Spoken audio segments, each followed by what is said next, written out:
Hello बच्चों, स्वागत है आप सभी का। उम्मीद है आप सभी बढ़िया होंगे।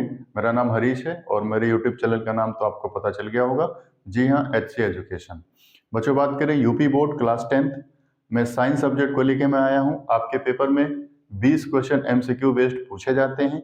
उसी 20 क्वेश्चन को मैं लेके आया हूँ। पहले लेसन का आपका सोल्यूशन हो चुका है फिजिक्स में। आज मैं सेकेंड लेसन को लेके आया हूँ।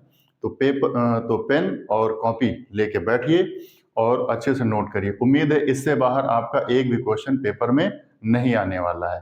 टॉप 20 क्वेश्चन की सीरीज रहेगी आपकी। पहले फिजिक्स का सोल्यूशन रहेगा, फिर उसके बाद बायोलॉजी का रहेगा और उसके बाद केमिस्ट्री का होगा।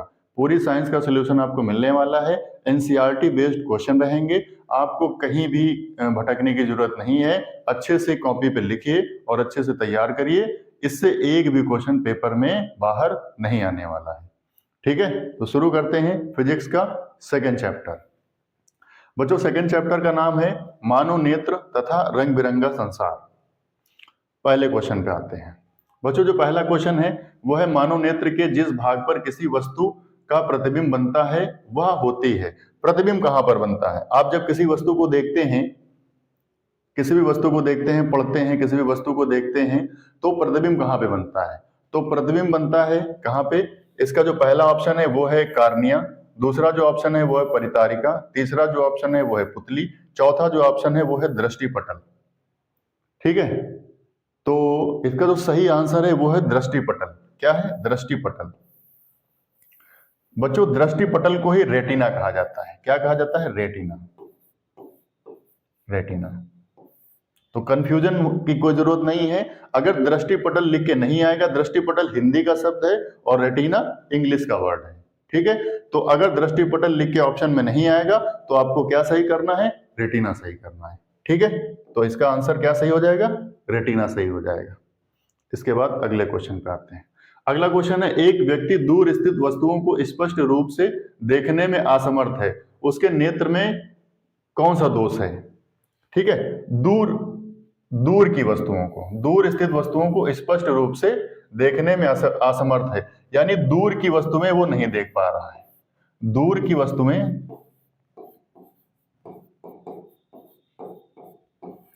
वस्तुएं नहीं दिखाई दे रही। ठीक है, दूर की वस्तुएं नहीं दिखाई दे रही हैं। तो दूर की नहीं दिखाई दे रही है मतलब उसको पास की दिखाई दे रही है।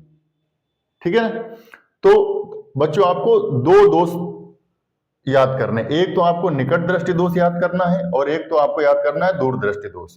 दो दोष मुख्यतः पूछे जाते हैं पेपर में और पीछे भी कई बार परीक्षा में पूछे गए हैं। तो मैं बात करता हूं पहले निकट दृष्टि दोष की। तो निकट दृष्टि दोष में क्या होता है? इसमें निकट की वस्तुएं दिखाई देती हैं। जो निकट की वस्तुएं होती हैं वो दिखाई देती हैं। निकट की वस्तुएं क्या करती हैं? दिखाई देती हैं। निकट की वस्तुएं दिखाई देती हैं, लेकिन दूर की वस्तुएं नहीं दिखाई देती हैं। निकट दृष्टि दोष से पीड़ित व्यक्ति को निकट की वस्तुएं दिखाई देती हैं, लेकिन दूर की वस्तुएं नहीं दिखाई देती हैं। और जब हम बात करते हैं दूर दृष्टि दोष की, तो दूर दृष्टि दोष में क्या होता है? दूर की वस्तुएं दिखाई देती हैं। दूर की जो तुम्हारी वस्तुएं होती हैं वो दिखाई देती हैं, लेकिन निकट की नहीं दिखाई देती हैं। आया समझ में? नहीं आया? क्या समझ में आया?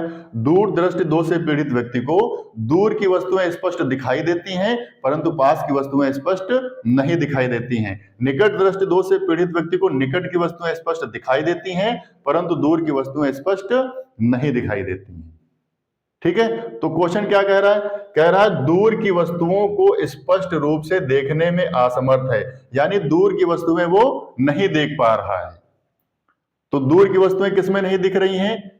निकट दृष्टि दोष में। किसमें नहीं दिख रही? निकट दृष्टि दोष में। निकट दृष्टि दोष से पीड़ित व्यक्ति को निकट की वस्तुएं दिखाई देती हैं, लेकिन दूर की वस्तुएं स्पष्ट नहीं दिखाई देती हैं। तो जो इस क्वेश्चन का राइट आंसर है वो क्या हो जाएगा? निकट दृष्टि दोष। क्या हो जाएगा? निकट दृष्टि दोष। ठीक है ना? आ गया समझ में बच्चों? आगे बढ़े।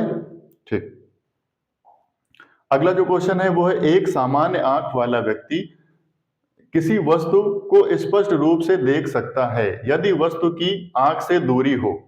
ठीक है, यानी आप अगर कम से कम कितना देख सकते हैं और ज्यादा से ज्यादा कितना देख सकते हैं। यानी आपको अगर बुक से पढ़ना है किसी भी चीज को पढ़ना है या आपको और भी कोई चीज देखनी है तो कम से कम कितनी दूरी होनी चाहिए वस्तु और आंख के बीच में, और ज्यादा से ज्यादा कितनी होनी चाहिए आप देख सकते हैं बच्चों। ज्यादा से ज्यादा का मतलब ये है आप तो अनंत तक देख सकते हो, लेकिन कम से कम आपके जो वस्तु है और आंख के बीच की जो दूरी है वो 25 सेंटीमीटर होनी चाहिए।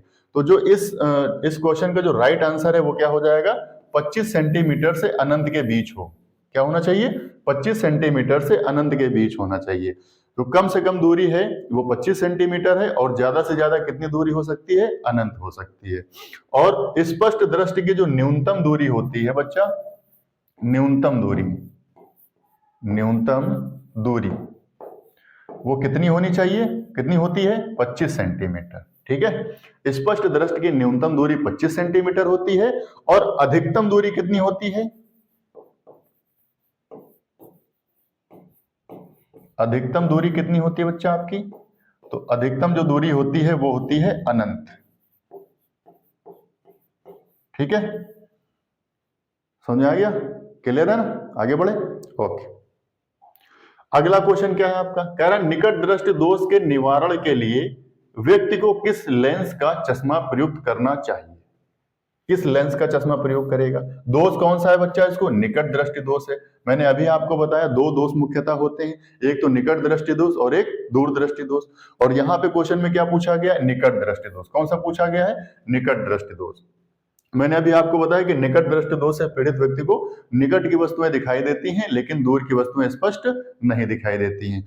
तो जो निकट दृष्टि दोष से अगर कोई पीड़ित है तो उसके चश्मे में कौन सा लेंस लगेगा, इसका जो ऑप्शन है वो है उत्तल लेंस, अवतल लेंस, और अवतल दर्पण है, उत्तल दर्पण है। बच्चों जो इसका राइट आंसर है वो हो जाएगा आपका अवतल लेंस। क्या हो जाएगा, अवतल लेंस। ठीक है, निकट दृष्टि दोष से जो पीड़ित व्यक्ति होगा तो उसके चश्मे में कौन सा लेंस लगा होगा बच्चों, अवतल लेंस लगा होगा। बात करें अगर हम दूर दृष्टि दोष की, तो अगर दूर दृष्टि दोष होगा तो अब देखो यहाँ पे एक छोटी सी ट्रिक, दा में किसकी मात्रा उ, और उ से क्या बनता है, उत्तल। क्या बनता है, उत्तल। तो उत्तल लेंस हो जाएगा। क्लियर है, ठीक है। तो निकट दृष्टि दोष से अगर कोई पीड़ित है तो चश्मे में कौन सा लेंस लगेगा, अवतल लेंस लगेगा। और अगर दूर दृष्टि दोष से पीड़ित व्यक्ति है तो उसके चश्मे में कौन सा लेंस लगेगा बच्चों, तो उत्तल लेंस लगेगा। ठीक है, क्लियर है, आगे बढ़ते हैं। अगला जो क्वेश्चन है वो है दूर दृष्टि दोष के कारण प्रतिबिंब बनता है। अब अगर दूर दृष्टि दोष हो गया तो प्रतिबिंब कहां पे बनेगा, स्पष्ट दृष्टि की जो दूरी है, मतलब बढ़िया अगर स्वस्थ नेत्र है तो प्रतिबिंब रेटिना पर बनता है। ठीक है, मान लो ये आपकी एक आंख है, ठीक है, यहाँ पे लेंस होता है आंख में, और यहाँ पे रेटिना होती है। ठीक है, ये रेटिना है। ठीक है, तो जब आप देखते हैं तो प्रतिबिंब कहां पर बनता है, रेटिना पर बनता है। लेकिन दोष हो गया है, कौन सा दोष हो गया, दूर दृष्टि दोष हो गया। अब दूर दृष्टि दोष हो गया तो प्रतिबिंब कहां चला जाएगा, तो एक टैग वर्ड पकड़ो बच्चा यहाँ पे, दूर। क्या पकड़ो, दूर। तो अगर दूर दृष्टि दोष होगा तो प्रतिबिंब कहां चला जाएगा, रेटिना से दूर चला जाएगा। कहां चला जाएगा, रेटिना से दूर चला जाएगा, यानी रेटिना के पीछे चला जाएगा। और अगर निकट दृष्टि दोष होगा तो रेटिना के पहले बन जाएगा, रेटिना के आगे बन जाएगा। तो ये दूर दृष्टि दोष में हो जाएगा और ये निकट में हो जाएगा।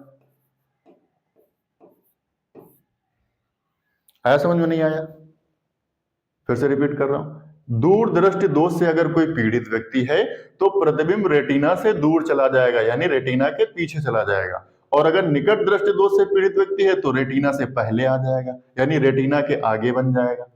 तो क्या होगा, रेटिना से पीछे हो जाएगा। ये इसका ऑप्शन क्या है, बी, रेटिना के पीछे चला जाएगा।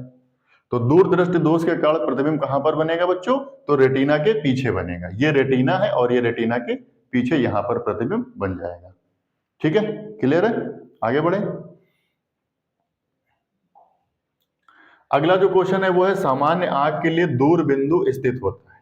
अभी मैंने इससे पहले बताया था दो बिंदु होते हैं आपके, एक होता है निकट बिंदु और एक होता है दूर बिंदु।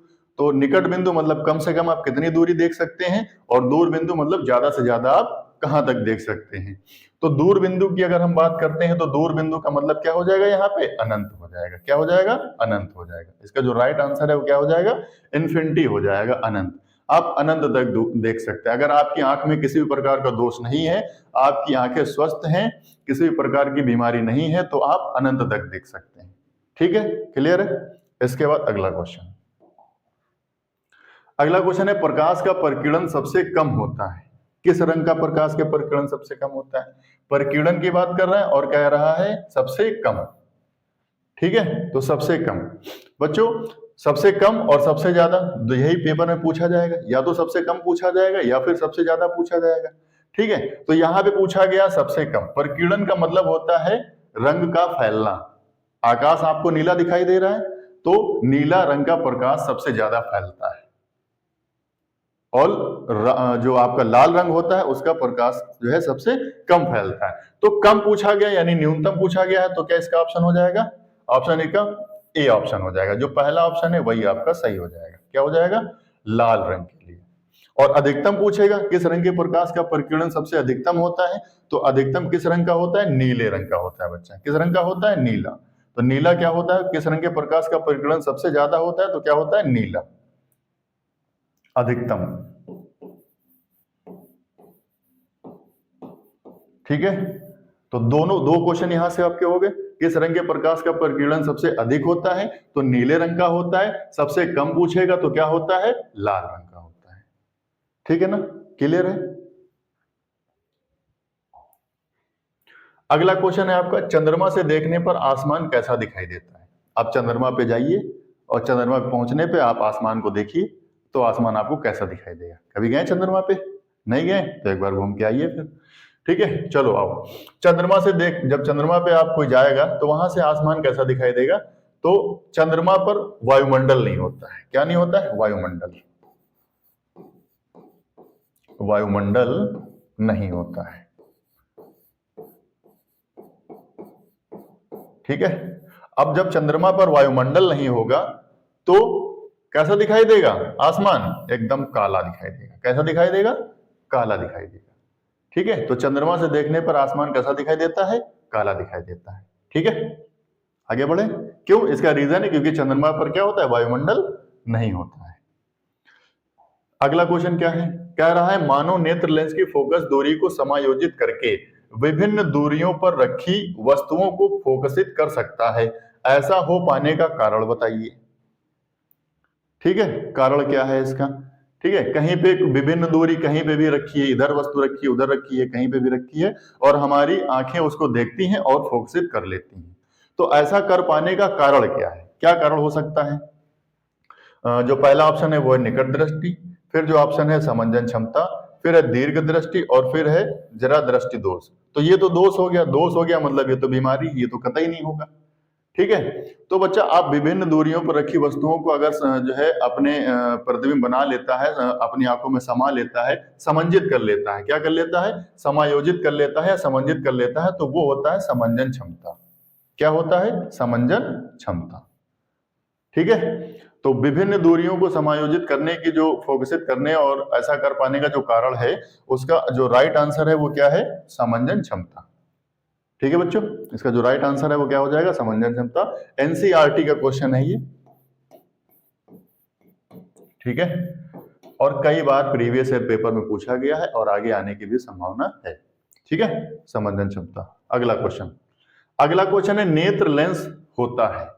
मेरी आंख में लेंस है, सबकी आंख में एक लेंस लगा होता है सामने, उसे नेत्र लेंस कहा जाता है। ठीक है, तो जो नेत्र लेंस की प्रकृति होती है वो कैसी होती है? ऑप्शन क्या है इसका? अवतल होता है, उत्तल होता है, उत्तल या अवतल दोनों हो सकते हैं, या फिर इनमें से कोई नहीं होगा। ठीक है, बताइए क्या होगा? तो नेत्र लेंस की जो प्रकृति होती है बच्चा वो कैसी होती है? उत्तल होती है। कैसा होता है? उत्तल होता है। नेत्र लेंस कैसा होता है? उत्तल होता है। ठीक है, क्लियर है। आगे बढ़ते हैं। अगला क्वेश्चन है मानव नेत्र में रेटिना पर प्रतिबिंब होता है। मानव नेत्र में रेटिना पर बना प्रतिबिंब होता है। हाँ, जब रेटिना पर प्रतिबिंब बनता है तो वो कैसा होता है? ये क्वेश्चन पूछ रहा है, कैसा होता है? पहला जो इसका ऑप्शन है वो है उल्टा लेकिन आधा दिखाई देता है। फिर ऑप्शन इसका है सीधा लेकिन उल्टा दिखाई देता है। अगला जो ऑप्शन है वो है सीधा और सीधा दिखाई देता है। फिर जो अगला ऑप्शन है डी, उल्टा लेकिन सीधा दिखाई देता है। प्रतिबिंब बनता कैसा है और दिखाई कैसा देता है? क्वेश्चन ये पूछ रहा है। ठीक है, ये भी कई बार प्रीवियस ईयर पेपर में पूछा गया है। तो जो रेटिना पर प्रतिबिंब बनता है वो बनता उल्टा है। कैसा प्रतिबिंब बनता है? उल्टा। ठीक है, उल्टा बनता है, लेकिन बाद में हमें दिखाई कैसा देता है? सीधा दिखाई देता है। तो जो इसका राइट आंसर हो जाएगा वो हो जाएगा ऑप्शन डी। ठीक है बच्चों, प्रतिबिंब उल्टा बनता है और फिर हमें बाद में वो कैसा दिखाई देता है? सीधा दिखाई देता है। ठीक है, तो इसका डी ऑप्शन एकदम राइट हो जाएगा। अगले क्वेश्चन पे आते हैं। क्वेश्चन है, किस रंग के प्रकाश की तरंगदैर्घ्य सबसे अधिक होती है? यहां बात करेंगे बच्चों तरंगदैर्घ्य की। इससे पहले हमने आपको प्रकीर्णन के बारे में बताया था। अब बात करते हैं तरंगदैर्घ्य की। तो तरंगदैर्घ्य क्या है? तरंगदैर्घ्य किस रंग की ज्यादा होती है और किस रंग की कम होती है? बच्चों, तरंगदैर्घ्य अगर हम कहें ज्यादा की तो ज्यादा होता है लाल।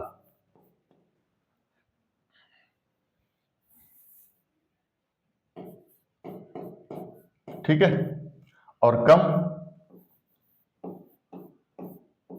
कम होता है नीला या बैंगनी। ठीक है, नीला या बैंगनी। ठीक है, तो किस रंग के प्रकाश की प्रकीर्णन सबसे अधिक होगी? तो किस रंग के प्रकाश की प्रकीर्णन सबसे अधिक हो जाएगी? तो लाल रंग के लिए। बच्चों, आपको पता है जो सिग्नल में लाल रंग बनाया जाता है वो किस लिए बनाया जाता है? क्योंकि उसकी तरंगदैर्घ्य क्या होती है? ज्यादा होती। तरंगदैर्घ्य ज्यादा होने का मतलब ये है कि जो लाल रंग होता है वो फैलता नहीं है ज्यादा। इसीलिए देखो, ट्रेन के सिग्नल हैं, यातायात के, ट्रैफिक के जितने भी सिग्नल हैं वो सब किस किस कलर के बनाए जाते हैं? रेड कलर होता है। रेड का कलर मतलब होता है खतरा, और खतरा क्या होता है? वो हमें दूर से दिखाई दे जाता है, दूर से दिखाई देता है। क्यों दूर से दिखाई देता है? क्योंकि ये जो है ज्यादा फैलता नहीं है। समझ आ गया ना? तो जो जितने भी आपके सिग्नल हैं उन सब में जो रेड लाइट होती है उसका मतलब होता है डेंजर, खतरा। इसीलिए वो दूर से हमें दिखाई दे जाता है। और लाल रंग के प्रकाश की तरंगदैर्घ्य होती है वो सबसे ज्यादा होती है। ठीक है, लाल रंग के प्रकाश की तरंगदैर्घ्य सबसे ज्यादा होती है। और सबसे कम किसकी होती है? तो नीले या फिर बैंगनी रंग के लिए। ठीक है, आगे बढ़ते हैं। अगला क्वेश्चन है, तारों के टिमटिमाने का कारण क्या है? तारे टिमटिमाते हैं, रात में दिखाई देता हो, कोई धीरे जल रहा है, कोई तेज जल रहा है। फिर देखो, कोई एकदम से तेज होता है, कोई लगता है कि एकदम से ये गायब हो गया। तो वहां पे प्रकाश होता है और ऐसा लगता है कि ये टिमटिमा रहे हैं। तो टिमटिमाने का कारण क्या है? प्रकाश का प्रकीर्णन बिल्कुल नहीं होता है। प्रकाश का परावर्तन बिल्कुल नहीं होता है। वायुमंडलीय अपवर्तन, जी हाँ, क्या होता है? वायुमंडलीय अपवर्तन होता है वहां पे। ठीक है, तो तारे टिमटिमाते क्यों है? क्योंकि वहां पर क्या होता है? अपवर्तन होता है। क्या होता है? अपवर्तन होता है। और अपवर्तन कौन सा होता है? वायुमंडलीय अपवर्तन होता है। कौन सा अपवर्तन होता है बच्चा? वायुमंडलीय अपवर्तन होता है। ठीक है, क्लियर है? आगे बढ़ते। अगला क्वेश्चन इसका है, नेत्रदान में प्रत्यारोपण होने वाला अंग है नेत्रदान। ठीक है, नेत्रदान। नेत्रदान के बारे में बच्चा थोड़ी सी बात करते हैं। तो पूरी दुनिया में लगभग 3.5 करोड़ लोग, 3.5 करोड़ लोग कैसे हैं? दृष्टिहीन हैं। कैसे हैं? दृष्टिहीन। ठीक है, बड़े दुख की बात है कि पूरी दुनिया में लगभग 3.5 करोड़ लोग क्या हैं? दृष्टिहीन है, मतलब देख नहीं पाते हैं। और उससे भी बड़ी दुख की बात है, ये जो 3.5 करोड़ लोग हैं इसका आधा तो भारत में ही है। इसका आधा तो भारत में ही है। इसका आधा कहां है? भारत में ही है।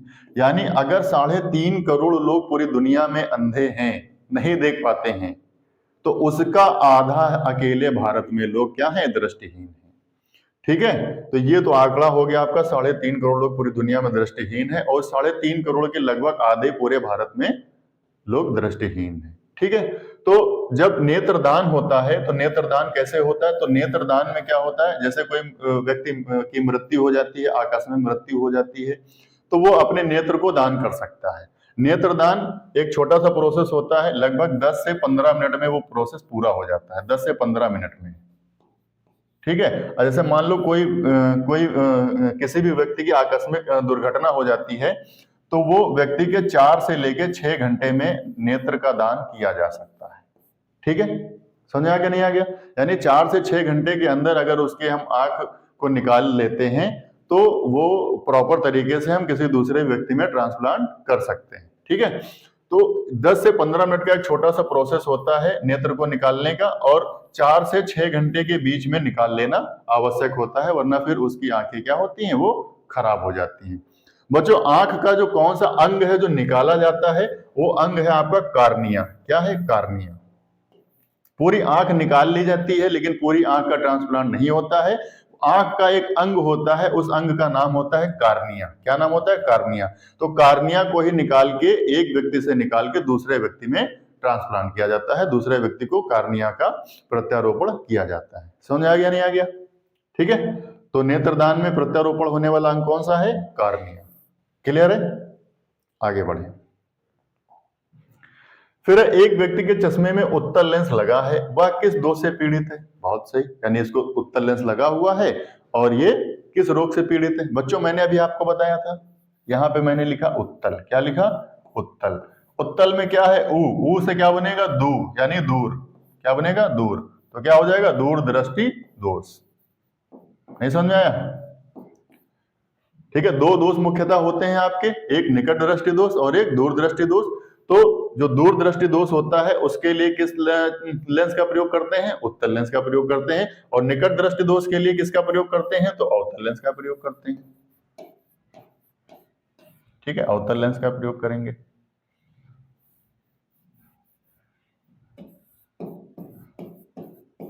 ठीक है, तो उत्तल लेंस लगा हुआ है, उत्तल लेंस लगा हुआ है तो कौन सा दोष होगा बच्चा? इसको दूर दृष्टि दोष होगा। तो इसका राइट आंसर जो हो जाएगा, क्या हो जाएगा? दूर दृष्टि दोष हो जाएगा। ठीक है, यहाँ पे बात करेंगे हम जरा दृष्टि दोष। तो ये भी एक तरह का दोष होता है, बुढ़ापे में होता है। जो लोग वृद्धावस्था में होते हैं, जब उनकी एज ज्यादा हो जाती है तो उनको ये दोष होता है। ठीक है, अगला क्वेश्चन कह रहा है किस रंग के प्रकाश का परिकिरण सबसे कम होता है? किस रंग के प्रकाश का परिकिरण सबसे कम होता है? आइए, ये होता है VIBGYOR।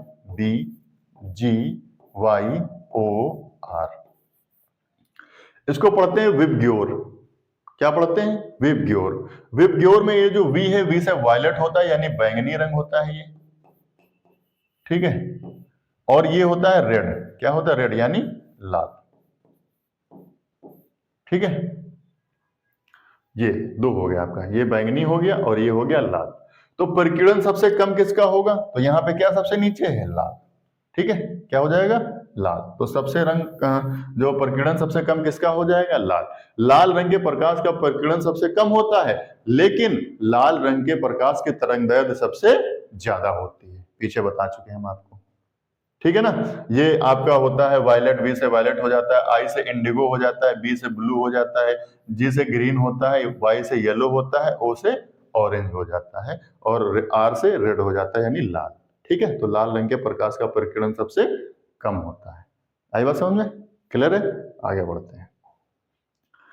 अगला जो क्वेश्चन है वो है आंख में प्रवेश करने वाले प्रकाश की मात्रा को नियंत्रित कौन करता है? कौन नियंत्रित करता है? यानी हम जब किसी वस्तु को देखते हैं या जो प्रकाश है हमारी आंखों में आता है तो ज्यादा मात्रा में आता है, तो उसको नियंत्रित कौन करता है? ठीक है, इसका जो पहला ऑप्शन है वो है नेत्र लेंस, दूसरा ऑप्शन है कार्निया, फिर है पुतली, इसको आइरिस भी कहा जाता है, और फिर है रेटिना। बच्चों बात करें रेटिना की तो हमने बताया रेटिना पर तो प्रतिबिंब बनता है।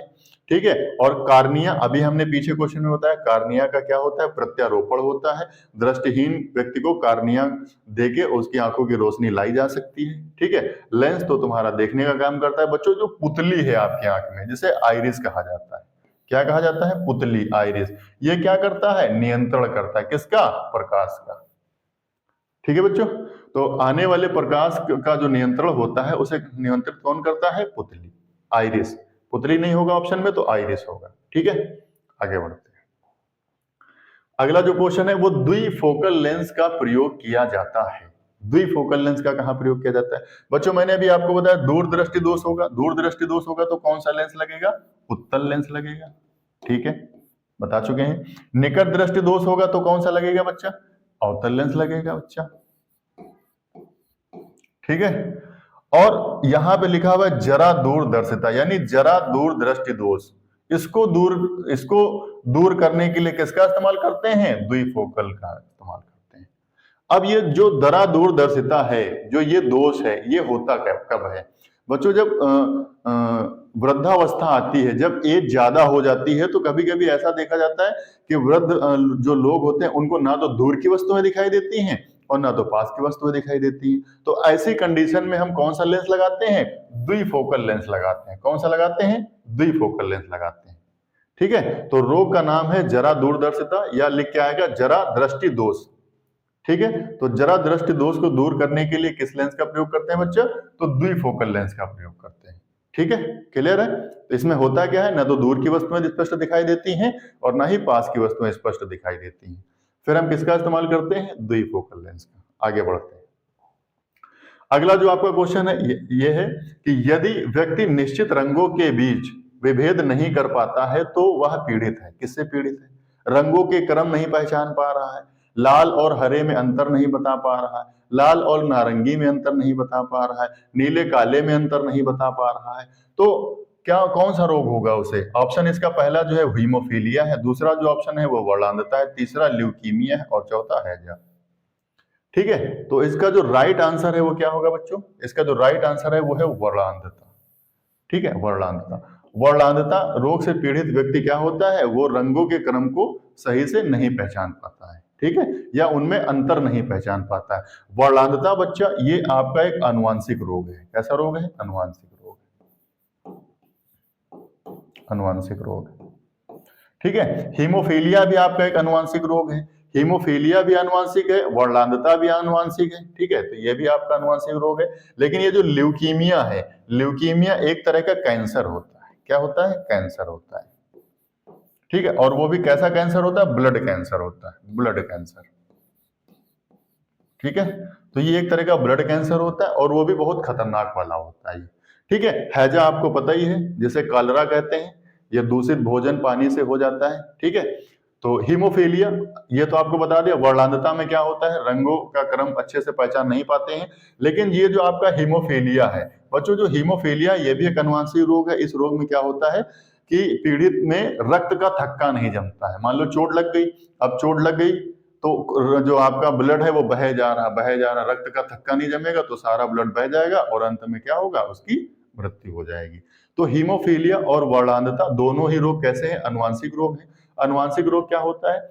जो माता पिता से बच्चों में जाते हैं। ठीक है, वो उन्हें आनुवांशिक रोग कहते हैं। ल्यूकीमिया एक तरह का कैंसर है और हैजा ये आपका कॉलरा होता है, दूषित खाना पानी से हो जाता है। अगला क्वेश्चन।